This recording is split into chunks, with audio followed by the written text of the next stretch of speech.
মেয়ের বাসায় যখন মা আসে তখন তো রান্নাবান্না নিয়ে একটু টেনশন হবেই, কারণ মায়ের বাসায় যখন যাই মা তো আমাদের সব পছন্দের রান্নাগুলোই করে খাওয়ায়। তাই মায়ের মতো করেই চেষ্টা করছি মায়ের পছন্দের রান্নাগুলো করে খাওয়াতে। আর যতই চেষ্টা করি না কেন মায়ের মতো রান্না কিন্তু কখনোই করতে পারবো না। সো হ্যালো এভরিওয়ান, আসসালামু আলাইকুম। কি অবস্থা সবার? সকাল সকালই হচ্ছে আজকে চাল ডাল একটু মিক্স করে হচ্ছে ভালো করে ধুয়ে নিচ্ছিলাম একটু খিচুড়ি রান্না করব বলে। আর গতকালকে রান্না করা একটু মুরগির মাংস রয়ে গিয়েছে, তো ভাবলাম সেটা দিয়েই হচ্ছে আজকে খিচুড়িটা রান্না করে ফেলি। আর বেশি পরিমাণে একটু মাংস রান্না করলে কেন যেন খাওয়া হয় না। আর সেই রান্না করা মাংস দিয়ে যদি এভাবে ঝটফট খিচুড়ি রান্না করে ফেলা যায় তাহলে কিন্তু সেটা খেতে খুব একটা খারাপ লাগে না। তো আমি এখানে হচ্ছে সব ধরনের মশলা একটু একটু করে দিয়ে দিচ্ছিলাম। আর এখানে খিচুড়ির মধ্যে সবসময় আমি একটা টমেটো দেওয়ার চেষ্টা করি, এতে করে খিচুড়ির কালারটা যেমন সুন্দর হয় খেতেও অনেক বেশি ভালো লাগে। তো এখন সবগুলো মশলাই হচ্ছে একটু ভালো করে আমি কষিয়ে নিব। আর টমেটোটা যখন একটু ভালো করে গলে গিয়েছে এখন সেই ধুয়ে রাখা চাল আর ডালটা আমি দিয়ে দিচ্ছি। আর সবসময় খিচুড়ি রান্নার সময় কিন্তু আমি চালের সাথে ডালের পরিমাণটা একদম সমান সমান রাখার চেষ্টা করি। আর খিচুড়ির মধ্যে কিন্তু ডালের পরিমাণটা একটু বেশি হলে সেই খিচুড়িটা একটু আঠালো টাইপের হয়, যেটা খেতে আমার কাছে অনেক বেশি ভালো লাগে। তাই সবসময়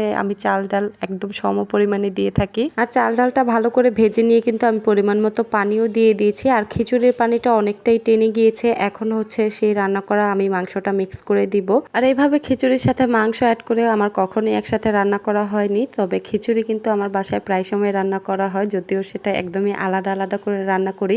কিন্তু আজকে যেহেতু অনেকটাই মাংস রয়ে গিয়েছিল তাই সেই মাংসটা আর ওয়েস্ট করতে চাইনি, তাই ভাবলাম যে এইভাবে রান্না করে ফেলি। আর খিচুড়ি হচ্ছে আমার বাসার সবারই বেশ পছন্দের একটা খাবার, আমি মাঝে মধ্যেই হচ্ছে খিচুড়িটা রান্না করি। আর এইভাবে একটু আঠালো টাইপের খিচুড়িটাই খেতে বেশি পছন্দ করে সবাই। তো আমার খিচুড়ি কিন্তু মোটামুটি রান্না করা হয়ে গিয়েছে, খুব বেশি ঝরঝরেও না আবার খুব বেশি পাতলাও না, এরকম আঠালো টাইপের খিচুড়িটাই আমার খেতে অনেক বেশি ভালো লাগে। তো এই তো খিচুড়ির রান্না কিন্তু একদমই কমপ্লিট। আর এখানে হচ্ছে সন্ধ্যার দিকে সবার জন্য একটু পাকোড়া বানাচ্ছিলাম, এটা হচ্ছে চিকেন পাকোড়া আমি তৈরি করছিলাম। অনেকদিন আগেই হচ্ছে এই চিকেন পাকোড়ার রেসিপিটা আমার পেজে অলরেডি আমি শেয়ার করেছি। তো আমার বোন বলছিল এই পাকোড়াটা ওর জন্য তৈরি করে দিতে, ওর নাকি এই পাকোড়াটা দেখেই খেতে মন চাইছিল।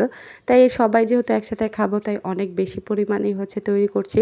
আর এই চিকেন পাকোড়াটা খেতে না অনেক অনেক বেশি মজা। আপনারা যারা এখনো তৈরি করে খাননি বাসায় অবশ্যই একবার হলেও ট্রাই করে দেখবেন। আর বিকেলে কিন্তু সবারই এরকম ভাজা পোড়া খেতে খুব বেশি ভালো লাগে। আর আমার তো অলওয়েজ এই ভাজা পোড়া টাইপের খাবার দাবার অনেক বেশি পছন্দ। আমি ভাত খুবই অল্প পরিমাণে খেয়ে থাকি, এই ভাজা পোড়া টাইপের খাবারগুলো একটু বেশি খাওয়া হয়।